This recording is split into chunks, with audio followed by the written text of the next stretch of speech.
E aí, pessoal, beleza? Nós estamos aqui com mais uma aula de história, né? Depois de um período de dias que a gente não teve mais o nosso encontro semanal, nós estamos voltando agora para trabalharmos a Confederação Pernambucana, ou melhor, a Confederação do Equador. Por que eu digo Confederação Pernambucana, pessoal? Porque a Confederação Pernambucana, ou melhor, a Revolução Pernambucana, teve um contato direto, um contato de forma direta com esse movimento que ocorreu no século XVIII, XIX, por aí. Nós temos aqui, né, cortando aqui para a nossa imagem, cortando para a nossa tela, nós temos a bandeira da Confederação, em que ela vai defender alguns princípios, como a liberdade, a religião, independência e a união. Então, pessoal, foram 4 princípios, a liberdade, a religião, a independência e a união, que foram defendidos dentro desse contexto da Revolução da Confederação do Equador. Pessoal, aqui na nossa tela nós temos algumas informações referentes àquilo que ocorreu dentro desse período. A Confederação do Equador foi um movimento revolucionário que se iniciou em Pernambuco e logo alcançou outras províncias vizinhas. Os revoltosos se levantaram contra o governo central por causa do autoritarismo de Dom Pedro I, ao fechar a Assembleia Constituinte de 1823 e impor uma Constituição. Pessoal, parando aqui em Constituição, a gente vai analisar uma coisa. A gente tem que entender que a corte portuguesa, né, a corte imperial, havia já saído de Salvador na Bahia, e ido para o Rio de Janeiro, para a cidade do Rio de Janeiro. E na cidade do Rio de Janeiro, quando a corte se instalou, quando a corte imperial ela ficou na cidade do Rio, todos os impostos das outras colônias, né, que os portugueses estavam colonizando, estavam trabalhando, iam de forma direta para o Rio de Janeiro, ou seja, para a corte imperial que estava lá. Mas a situação é que a própria colônia do Rio, né, não dava nenhum imposto, ou seja, ela apenas recebia, ela apenas era o receptor dos impostos das outras colônias pertencentes ao Brasil. Mas esse levante que ocorreu dentro desse período iniciou-se aqui no Nordeste. E quem sobressaiu na história foi o estado de Pernambuco, né? O estado de Pernambuco, sempre conhecido como um estado revoltoso, sempre conhecido como um estado que se destacava dentro desse cenário de conflitos, dentro desse cenário de conflitos armados dentro da colônia portuguesa nesse país. Dando continuidade, pessoal, à nossa leitura aqui, no ano seguinte, que lhe assegurou poderes absolutistas, além dessa oposição ao arbítrio do imperador, a Confederação pretendia implantar o regime republicano. As tropas imperiais conseguiram abafar o movimento e matar seus líderes. Pessoal, se a gente analisar bem essa questão da Confederação do Equador, a gente vai analisar que houve uma Assembleia Constituinte. Nessa Assembleia Constituinte foi promulgado a primeira Constituição do país, né? Até então não poderíamos dizer de forma exata um país, mas a primeira Constituição da colônia portuguesa no Brasil, ou seja, dessa colônia portuguesa. Só que o problema da Constituição criada, da Constituição feita pelos republicanos, pelas pessoas que queriam um regime republicano nesse país, eu vou aqui frisar alguns pontos. Primeiro, queria limitar, ou seja, limitar o poder do imperador. Ou seja, o poder do imperador ficava limitado. O imperador ele só tinha direitos até um certo momento, ou até um certo ponto. E o segundo ponto, qual era o segundo ponto que os republicanos queriam apresentar ao público da colônia aqui presente? Queria também que o regime fosse um regime republicano, um regime de direito, né?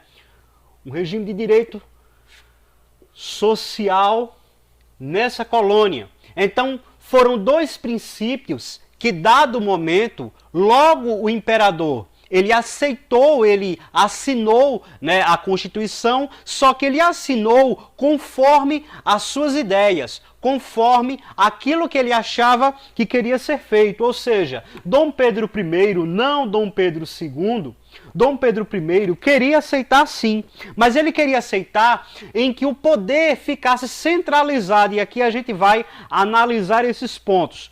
Lembrando, pessoal, que foi de forma direta, né, foi um ataque direto contra a corte portuguesa, contra a corte imperial, que estava sugando das colônias, principalmente o Nordeste sofria muito, né, sempre o Nordeste, que passou privações diante da história, no contexto histórico do Brasil. E aqui a gente analisa que houve um abafamento do movimento. O movimento foi abafado, alguns da liderança do movimento foram assassinados, foram mortos, e outros foram presos, né, aonde tiveram que trabalhar para a corte portuguesa. Bem, pessoal, logo após a proclamação da independência do Brasil, foi convocada uma Assembleia Constituinte, que foi aquilo que a gente falou agora, no ano de 1823. Né, 1823, nós vamos observar que foi criado, nesse período, a Assembleia Constituinte, com o intuito de elaborar a primeira Constituição brasileira, na abertura dos trabalhos da Assembleia. O imperador Dom Pedro I fez um discurso e afirmou que a Constituição deveria ser digna do Brasil e de mim mesmo. Se a gente observar na fala do imperador, de Dom Pedro, ele diz assim: a Assembleia Constituinte, a instituição dessa Constituição brasileira é digna do Brasil, ela é digna desse país, mas também é digna de mim. Ou seja, ele tenta fazer com que a Constituição ela ficasse aos moldes de suas ideias, aos moldes de suas leis, e implantar e continuar com aquele regime imperial, aquele regime de centralização de poder. Então, pessoal, a gente analisa aqui que a um dado momento ele aceitou, mas depois a gente ouve a repressão do Império. Uma clara demonstração de que o texto constitucional deveria seguir as vontades do monarca. Ao votarem dos poderes do imperador, os constituintes decidiram pela limitação, que foi aquilo que eu acabei de falar, o que provocou a violenta reação de Dom Pedro, ordenando o fechamento da Assembleia e a prisão dos constituintes. Bem, pessoal, quando nós também falamos, a gente fala também da Revolução Pernambucana.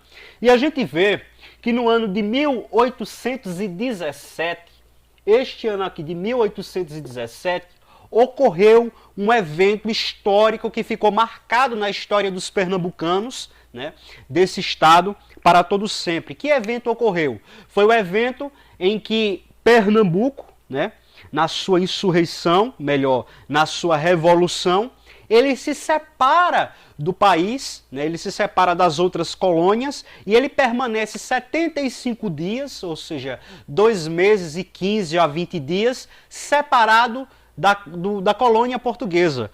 Mas a colônia, já que estava a par do poder imperial, não queria perder, né, esse grande estado que sempre trouxe privilégios à corte. Lembrando, pessoal, que no começo da divisão das capitanias hereditárias, Pernambuco era um dos estados, ou era uma das capitanias que mais se destacava, né? Era ele e a Vila de São Vicente, que eram os dois lugares que mais se destacavam dentro do cenário, né, das capitanias hereditárias depois do pré-colonialismo nesse país, já entrando no período colonial, que é a partir do ano de 1530 por diante.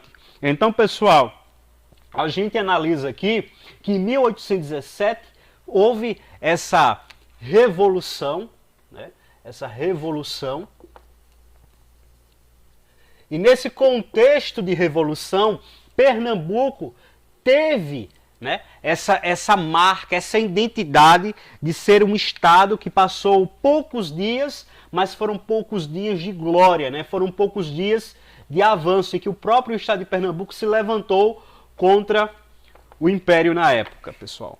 Em 1824, Dom Pedro I outorgou a Constituição do Império Brasileiro, que lhe garantiu amplos poderes, por meio da criação daquilo que nós chamamos de poder moderador, né? O poder moderador.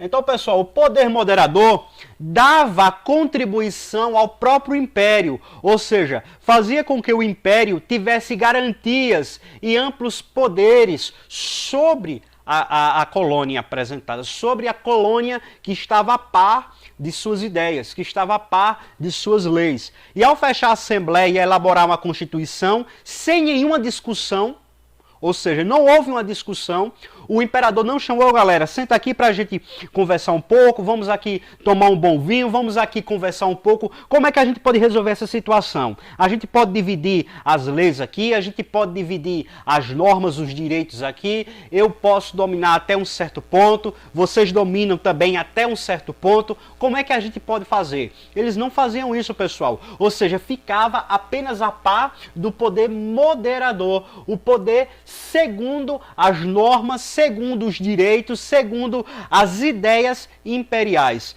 Lembrando, uma ideia de centralização de poder, ou seja, o Rio de Janeiro estava recebendo as contribuições, estava crescendo, estava se desenvolvendo e olhando para as outras colônias estavam decaindo porque estavam perdendo, ou seja, o acúmulo de impostos, né? A quantidade de impostos que eram obrigatoriamente dados ao império fazia com que o imperador ele se sentisse o magnata, se sentisse, né, o tampa diante de tudo que ocorria dentro desse contexto, pessoal. Ao fechar a Assembleia e elaborar uma Constituição, sem nenhuma discussão, ele mostrou os perigos do seu autoritarismo. Contudo, o Nordeste não aceitaria a centralização do poder político de forma passiva.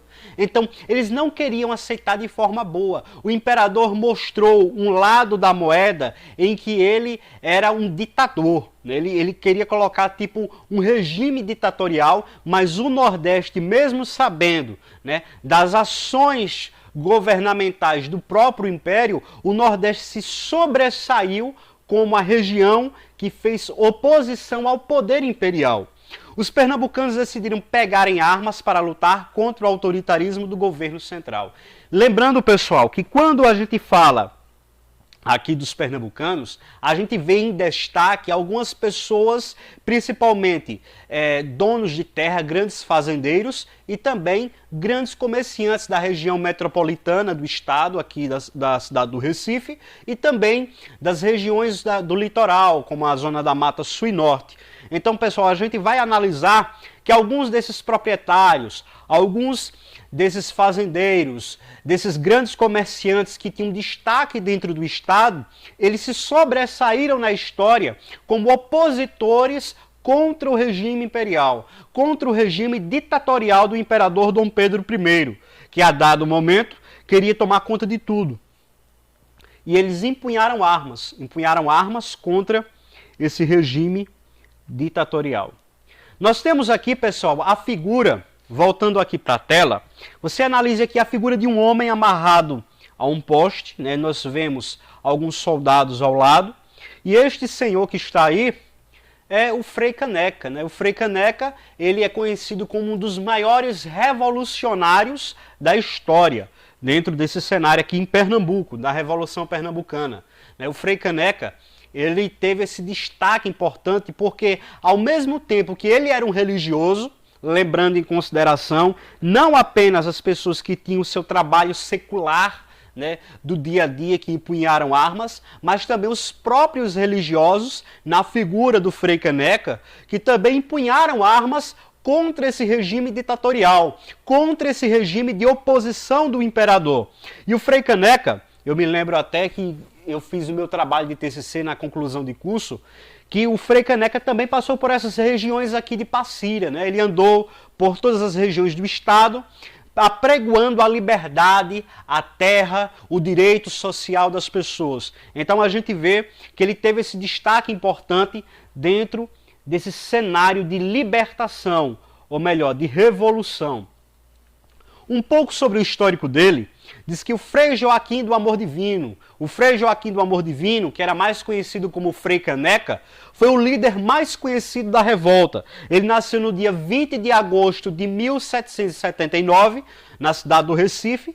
Ele participou tanto da Confederação do Equador como da Revolução Pernambucana, pessoal. Então, a Revolução Pernambucana, ela se iniciou em 1817, na qual os pernambucanos se levantaram contra a presença da família real portuguesa no Rio de Janeiro, e o Frei Caneca era um jornalista e foi o fundador do periódico Times Pernambucano, que divulgou os ideais dos revoltosos. Quando a gente fala, nós vemos o quê? Nós vemos 1817 a 1824, pessoal. Então nós vemos que foram duas revoltas, né? Duas revoluções que foram chocadas, que se chocaram, que se ligaram. Uma foi ocasionadora da outra. Então, pessoal, o Frei Caneca, ele foi o criador do Times Pernambucano, era um jornalista também. Tudo o que ocorria, todos os eventos, todos os conflitos, as falas do imperador, tudo era registrado por ele e era disseminado e era espalhado por ele por todo o estado, para que as pessoas tivessem a noção da ideia de como era o governo imperial naquela época. Bem, pessoal, agora nós entramos na parte mais importante, que é a parte das questões. Depois que eu fiz aqui um apanhado de tudo que eu falei, de tudo que eu expliquei para vocês, nós vamos entrar aqui em algumas questões que nós vamos trabalhar. E a primeira questão, né, a primeira proposição apresentada, diz o seguinte: de que modo a Confederação do Equador tem relações com a oficialização da Constituição de 1824? Lembrando de uma coisa, a Constituição, a oficialização dada pelo Império no ano de 1824, a gente observa que foi uma Constituição aos moldes do Império. A relação que houve, essa relação, foi uma relação ditatorial, ou seja, impositiva, né? Então, a resposta correta deveria colocar uma relação impositiva do Império, ou seja, um domínio imperial sobre os republicanos, ou seja, foi de forma obrigatória, de forma forçada, a oficialização, a criação da Constituição de 1824, pessoal. Então tá fácil a primeira questão aí, aos moldes daquilo que nós observamos. A segunda questão, vamos analisar bem. Além da insatisfação política e dos problemas econômicos regionais, aponte outro fator contextual que contribuiu para a eclosão, né, para a aparição, para o surgimento da Confederação do Equador. Bem, pessoal, nós vemos aqui principalmente duas situações. Primeiro, a situação econômica e a situação contextual. Que situação contextual aqui nós falamos? Que não havia priorização, não havia prioridade do imperador com relação às capitanias aqui do Nordeste. Mas qual foi a outra situação? A outra situação era a situação em que o próprio imperador não dava liberdade territorial, não dava liberdade religiosa, que também é outro fator que a gente analisa aqui, né, que principalmente os judeus e os protestantes, eles a dado momento, quando chegaram nessa colônia, né, eles tiveram uma posição ferrenha por parte do imperador, que não dava o direito, né, muitos foram perseguidos. A gente vê que houve uma concentração de judeus, né, na cidade ali do Recife, onde formaram uma vila, né, e lá é conhecido como a primeira vila mais destacável do país, na questão da própria comunidade judaica que se organizou ali. Então, pessoal, nós vemos que um dos fatores que contribuiu também foi a religião.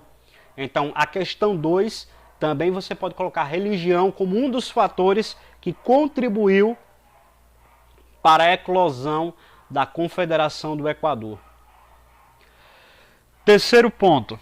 Aponte 3 ações ou propostas fundamentais tomadas pelos participantes dessa revolta. Ou seja, qual foi um dos pontos? O primeiro ponto que a gente vai analisar é o ponto da limitação de poder do império. Ou seja, eles não queriam que o imperador ele deixasse de dominar. Ele poderia ser o imperador, poderia manter o seu posto, a sua função, né, a sua característica, o seu papel, mas ao mesmo tempo o poder do imperador ficava limitado quando chegasse em relação a determinadas leis. E essas determinadas leis ficavam a par dos próprios republicanos, ou do próprio povo, melhor dizendo. Então, essa era uma das ações. A outra das ações foi a divulgação dessa Constituição, ou seja, que todas as pessoas pudessem, né, ter o direito, pudessem ter a liberdade de escolha, a liberdade de optar por determinada situação, por determinada coisa, e o imperador ele não colocasse a sua opinião por sobre a opinião dos próprios colonos aqui presentes. Então, pessoal, essa terceira questão também trabalha muito isso. Quarta questão, redige um parágrafo destacando os fatores que determinam a dissolução da Confederação do Equador. Aqui, pessoal, depois, né, quem estiver assistindo, quem vai assistir a essa gravação aqui, vocês em casa, vocês podem redigir, né, um parágrafo inteiro com destaques daquilo que foi criado, da dissolução, de como foi a reação do imperador diante da Constituição apresentada pelos republicanos naquela época. Então você pode redigir e colocar as situações presentes. E temos a continuação da quarta questão, que diz o seguinte: A, que é a primeira preposição, nós temos a preposição A, B, C, D e E desta quarta questão. A extinção do poder legislativo pela Constituição de 1824 e sua substituição pelo poder moderador. B, a mudança do sistema eleitoral na Constituição de 1824, que vedava aos brasileiros o direito de se candidatar ao parlamento, o que só era possível aos portugueses.